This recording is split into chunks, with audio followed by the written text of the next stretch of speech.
Good morning students. बीडीएमएल शिक्षण संस्थान की ज्योग्राफी ऑनलाइन क्लास में सभी विद्यार्थियों को स्वागत। मित्रों, आज से हमने जो पूर्व की कक्षा थी उनमें पढ़े थे भारत के पठारों के बारे में। मालवा का पठार पढ़ा। मालवा का पठार कई राज्यों में है, फैला हुआ है। पठारों में खनिज मिलते हैं। खनिज मिलने के कारण उस राज्य को वो पठारी भाग समृद्ध बना देते हैं। मालवा का जो पठार है दक्षिण पूर्वी राजस्थान में हड़प्पे के नाम से, जो कोटा, बारा, झालावाड़ का जो क्षेत्र है वो भाग शामिल है। इसके बाद थी उत्तर प्रदेश में रुहेलखंड का पठार कहलाता है। यही पठार मध्य प्रदेश और उत्तर प्रदेश में बघेलखंड और मध्य प्रदेश उत्तर प्रदेश में ही बुंदेलखंड का पठार कहलाता है, और मध्य प्रदेश में केवल ग्वालियर पठार के नाम से जाना जाता है। इसके बाद थी बात छोटा नागपुर का पठार। छोटा नागपुर का जो पठार है ये एक गुंबदनुमा स्थिति में है। जैसे चट्टानी भाग पृथ्वी के आंतरिक भाग से कुछ लावा निकलने की कोशिश करता है और वो लावा चट्टानी भाग मजबूत होने के कारण निकल नहीं पाता है। निकल नहीं पाने की स्थिति में वो भाग ऊंचा उठ जाता है और एक गुंबदनुमा स्थिति बन जाती है। इस पठार पर एक राज्य बसा हुआ है जिसका नाम है झारखंड। इसके अलावा पश्चिम बंगाल और उड़ीसा राज्यों में भी ये पठार फैला हुआ है। झारखंड जो राज्य है उस राज्य में एक नदी निकलती है जिसका नाम है दामोदर नदी। कौन सी नदी है? दामोदर नदी।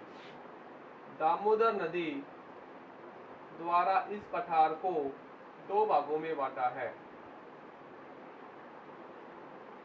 रांची पठार और हजारीबाग का पठार। इसी के कारण इस भाग को रुपुर प्रदेश के नाम से भी जानते हैं। ये जो पठार है लावा निर्मित नहीं है, गुंबदनुमा स्थिति में। पठार के भाग में आग्नेय और कायांतरिक चट्टान होने के कारण झारखंड, पश्चिम बंगाल, उड़ीसा जो राज्य हैं इन राज्यों को समृद्ध बना दिया और इन्हीं राज्य में औद्योगिक स्थापित हो रहे हैं कि कच्चा माल इन क्षेत्रों से प्राप्त हो जाता है। इसके अलावा बात थी कि जो दामोदर नदी है, दामोदर नदी को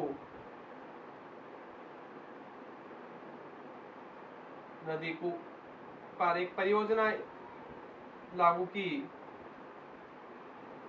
जो 1948 में स्वतंत्र भारत की पहली परियोजना है, जो टेनेसी नदी है अमेरिका की, उस नदी पर आधारित परियोजना मानी गई है। पूछी जा सकती है दामोदर जो नदी घाटी परियोजना है वो किस देश की नदी पर आधारित है? अमेरिका। कौन सी? टेनेसी नदी पर आधारित है। फिर बात थी कि जो दामोदर नदी, जो झारखंड छोटा नागपुर का पठार है, यहाँ से कुछ नदियाँ निकलती हैं। बराकर नदी, बोकारो नदी, दामोदर नदी, ये हुगली में अपना जल ले जाती हैं। यहाँ पठारी भाग होने के कारण, खनन कार्य होने के कारण और जलापूर्ति होने के कारण लोहे से संबंधित, कोयले से संबंधित या सीमेंट से संबंधित जो भी उद्योग हैं इन्हीं क्षेत्र में स्थापित किए गए हैं। इसके अलावा बात आई कि जो पठार है दक्कन का पठार,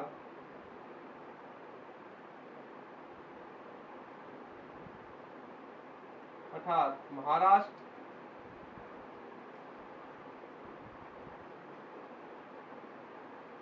कर्नाटक और आंध्र प्रदेश राज्यों में फैला हुआ है। महाराष्ट्र में इसे कास पठार के नाम से जाना गया है। यहाँ जंगली फूलों की खेती की जाती है।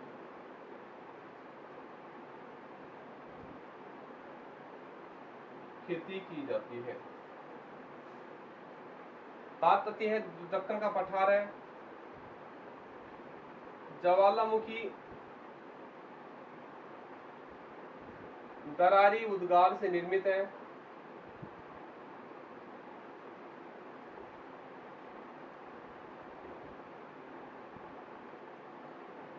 निर्मित होने के कारण यहाँ काली चट्टानी मिट्टी पाई जाती है। मिट्टी जो कपास की खेती के लिए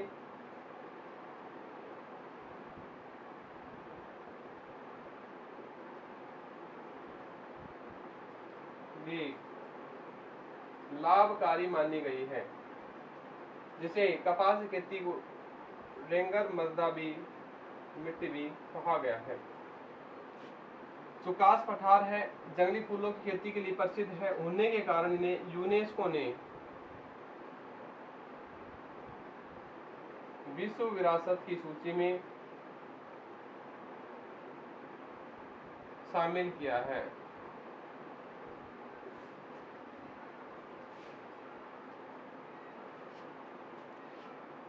यहाँ तक स्थिति हमारी स्पष्ट हो चुकी है। इसके बाद आता है तो ये पठारी भाग है, इसको कर्नाटक में किस नाम से जाना जाता है?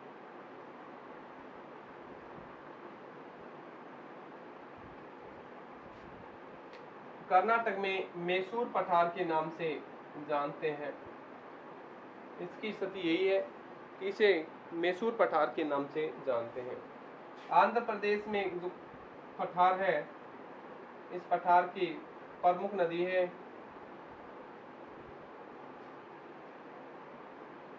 कृष्णा। ये नदी इन पठारी भाग को दो भागों में बांटती है। कौन सी नदी? कृष्णा नदी। इसका जो पठारी भाग है वो तेलंगाना का पठार और रायसीना पठार है। कौन कौन से हैं? तेलंगाना और रायलसीमा पठार के नाम से जाना जाता है। तो ये पठार थे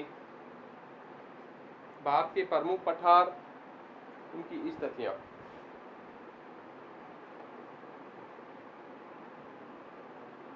अब हम बात करेंगे,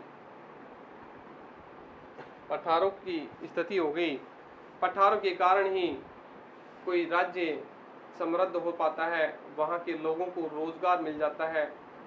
पठारों पर जो पठारों की महत्व बता रहा हूँ, पठारों का महत्व है कि लिख देता हूँ, पठारों के महत्व, पठारों के महत्व।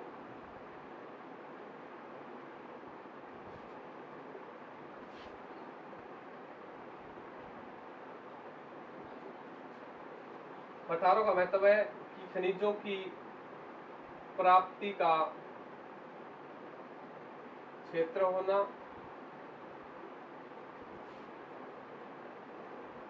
दूसरा है उद्योगों के लिए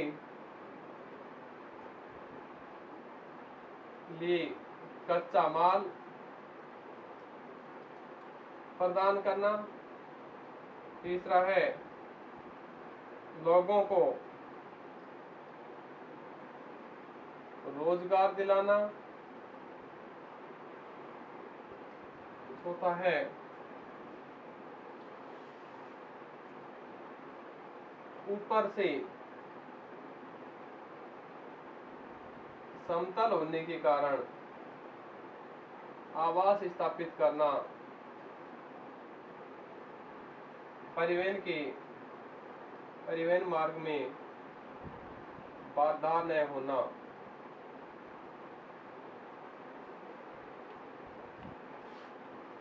अब हम बात करते हैं कि पठार होते क्या हैं।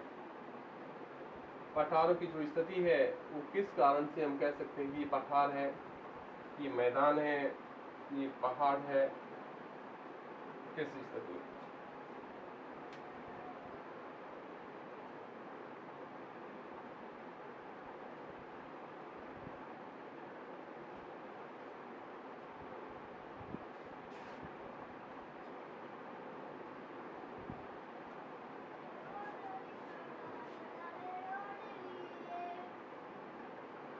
ये है समुद्र तल से ऊंचा उठा हुआ शिखर नुमा भाग,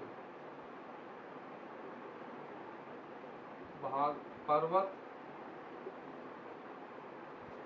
समुद्र तल से ऊंचा उठा हुआ भाग जो ऊपर से समतल, ऊपर से कैसा हो, समतल, क्या कहलाएगा, पठार, और समुद्र तल से ऊंचा, थोड़ा सा ऊंचा उठा हुआ भाग, समतल भूमि, क्या कहलाएगी, मैदान। और ये है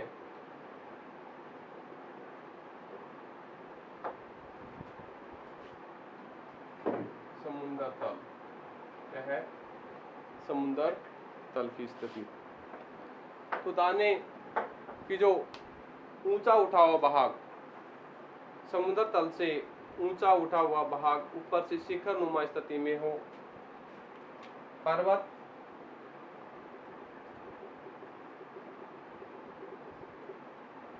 समुद्र तल से ऊंचा उठा हुआ भाग और ऊपर से समतल हो, जो भूमि कृषि कार्य भी हो सके, आवास स्थापित भी हो सके, जो भी कार्य हो, परिवहन सुविधा भी हो सके, जो भी कार्य समतल यहाँ हो पाते हैं पठार।